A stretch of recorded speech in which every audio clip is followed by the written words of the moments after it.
Bonjour à toutes et à tous et bienvenue au Cryptos Technical Briefing de ce mardi 24 août 2021.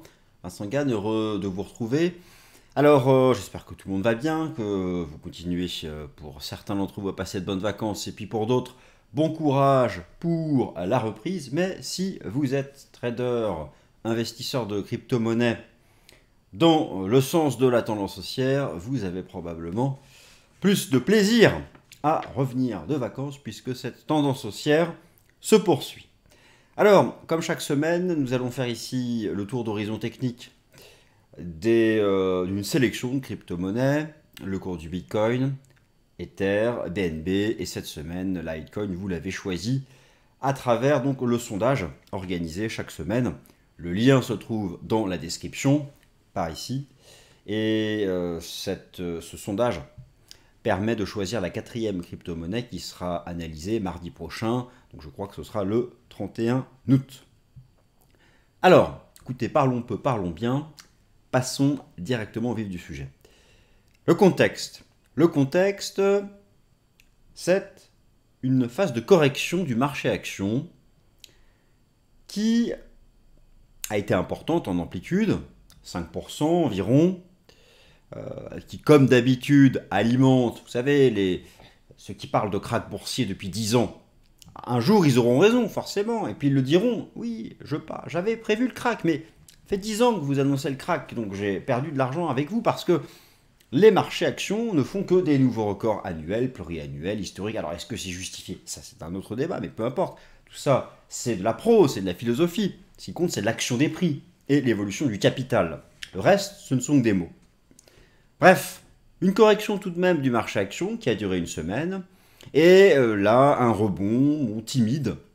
Mais globalement, les actions se maintiennent tout en haut. Ce qui est intéressant, c'est que, pourquoi j'en parle, c'est que la semaine dernière, le marché action a corrigé, et on aurait pu s'attendre à un impact sur le cours du Bitcoin et les principales crypto-monnaies. Eh bien, elles se sont montrées relativement étanches. Alors, je viens de dire relativement. Elles ont créé des ranges et eh bien, elles sont sorties maintenant par le haut des ranges. Donc, poursuite de la tendance haussière relancée depuis le 20 juillet, après 3 mois d'une phase corrective qui a été intense, et notamment les moins 50% du cours du Bitcoin entre mi-avril et fin juin. Mais voilà donc une tendance haussière qui a été relancée.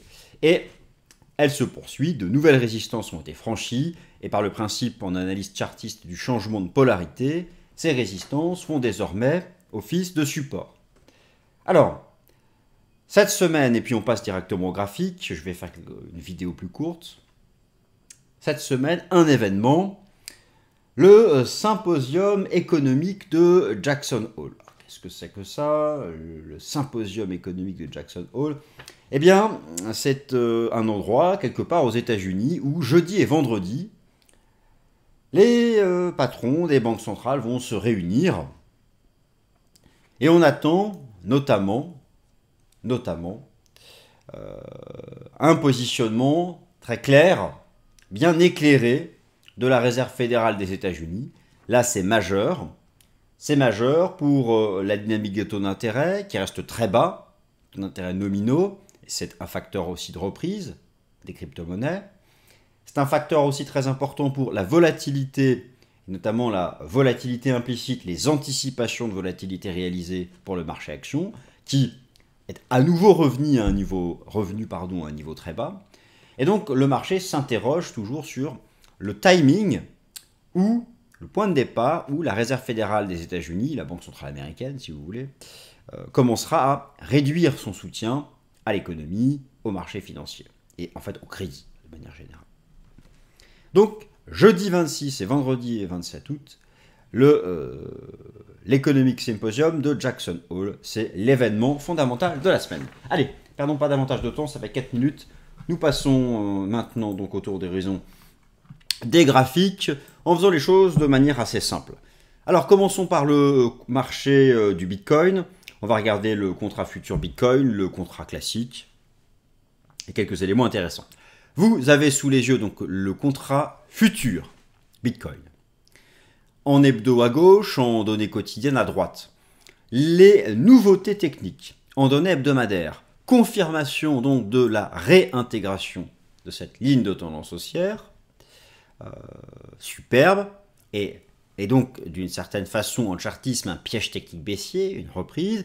Bon, le rebond, le nuage, très bien pour le système Ishimoku. Mais quelles sont les nouveautés? La nouveauté depuis la semaine dernière, c'est le dépassement de la Kijun-sen.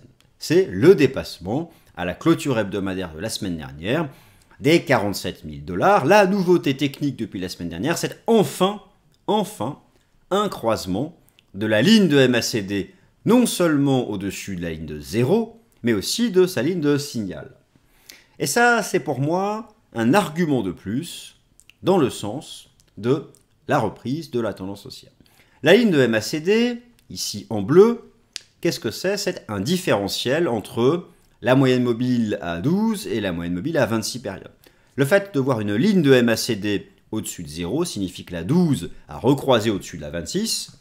Alors, on ne va pas ici faire un cours sur les moyennes mobiles, mais dans un marché haussier, l'alignement classique des moyennes mobiles, c'est les courtes au-dessus des longues. C'est comme ça que ça fonctionne.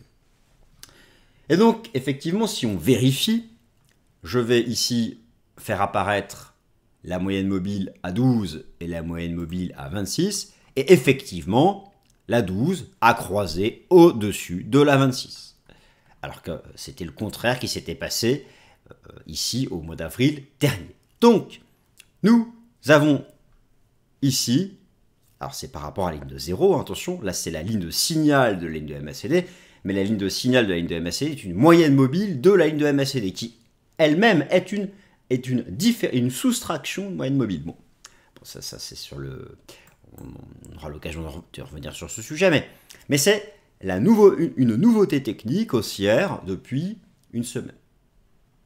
Alors, je passe en données journalières, dépassement des 47 000 $, rebond sur cette fameuse ligne de tendance haussière en données journalières. On a donc eu cette dérive latérale, une jambe 1, avec un gap haussier de rupture, une 2, une 3, une 4, nous sommes dans la vague 5. On va regarder les objectifs théoriques de la vague 5. Moi, j'estime toujours que la cible, c'est de revenir chercher le gap baissier qui a été ouvert en avril dernier, les 58 000 $, avec un niveau intermédiaire à 52-53 000. Mais la nouveauté technique en données journalières, c'est donc le dépassement des 47 000 $, ancienne résistance, 50% de retracement de la phase corrective du printemps, dépassé à la clôture, principe chartiste de base du changement de polarité, ou, si vous préférez, du changement de statut, c'est-à-dire une résistance qui dépassait de manière suffisamment ample devient support, eh bien, c'est une nouveauté depuis donc la vidéo de la semaine dernière. Désormais, premier support 47 000 $ et la tendance reste donc haussière. Je regarde maintenant le Bitcoin en dehors du marché dérivé. Je suis ici chez Bitstamp. Nous avons le même type de réaction avec la ligne de tendance en données journalières. On a même ici une structure de continuation sur le RSI journalier. Tout ça, eh bien, argumente en faveur de la tendance haussière. Le même type de croisement sur la ligne de MACD. Bon, voilà, pour le moment, les voyants techniques restent au vert sur ces horizons de temps-là. 50 000, le marché là, il bloque, c'est un chiffre rond, ça a son importance, on a les chartistes. Prochaine cible, 52-53 000 $. Et donc, nouveau support, invalidant la reprise en cours, du moins à court terme, eh bien, c'est le niveau des 47 000 $. Maintenant, l'approche fractale, dans le rebond, une jambe 1, une 2, une 3, une 4, nous sommes dans la vague 5. Alors, pour la vague 5, nous pouvons calculer des objectifs théoriques en utilisant les extensions de Fibo. Cela peut être, alors dans les extensions les plus communes, 0,618 de la 1 à la 3 au bas de la 4, ce qui nous ramène à 56 000. Cela peut être aussi une fois la vague 1 reportée au bas de la 4, ce qui nous ramène à proximité du gap baissier du printemps dernier. Bon, tout ça pour dire que nous avons là des cibles théoriques qui, dans la vague qui a démarré sur le 19 août ici, après avoir rebondi sur les 44 000 $ et la ligne de tendance, nous emmène dans cette zone d'objectif, comprise entre 53 000 et 58 000 $.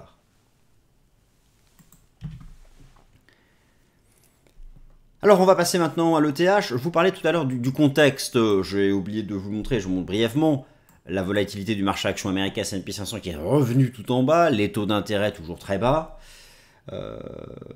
Bon, il y a d'autres arguments, mais j'en parlerai plus tard, ce n'était pas le sujet aujourd'hui dans cette vidéo. Allez, passons à l'Ether. Moins de blabla que d'habitude, ça fait 10 minutes, la vidéo sera plus courte. Pour l'Ether, eh bien, poursuite aussi de la tendance haussière. En hebdomadaire, aucune nouveauté. Aucune nouveauté. Les éléments étaient déjà bien présents. Je vais retirer la 12 et la 26. Peut-être rappeler simplement la 30 semaines avec sa pente toujours bien haussière.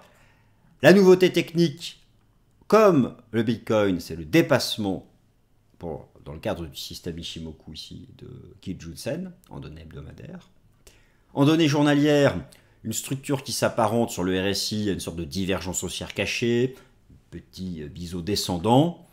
Nouveau support, 30 000 $, 30 000 $. 30 000 $, me voilà en voyage dans le futur 2 ans plus tard. Bon, mais revenons à ce bon vieil été 2021. Je disais donc 3 000 $. 3 000 $, nouveau support. 3 000 $ nouveau support. Avec quelque chose qui est différent parce que c'est comme si nous avions, et c'est ce potentiel de surperformance, une grande 1, on vient de faire un flat qui est une 2.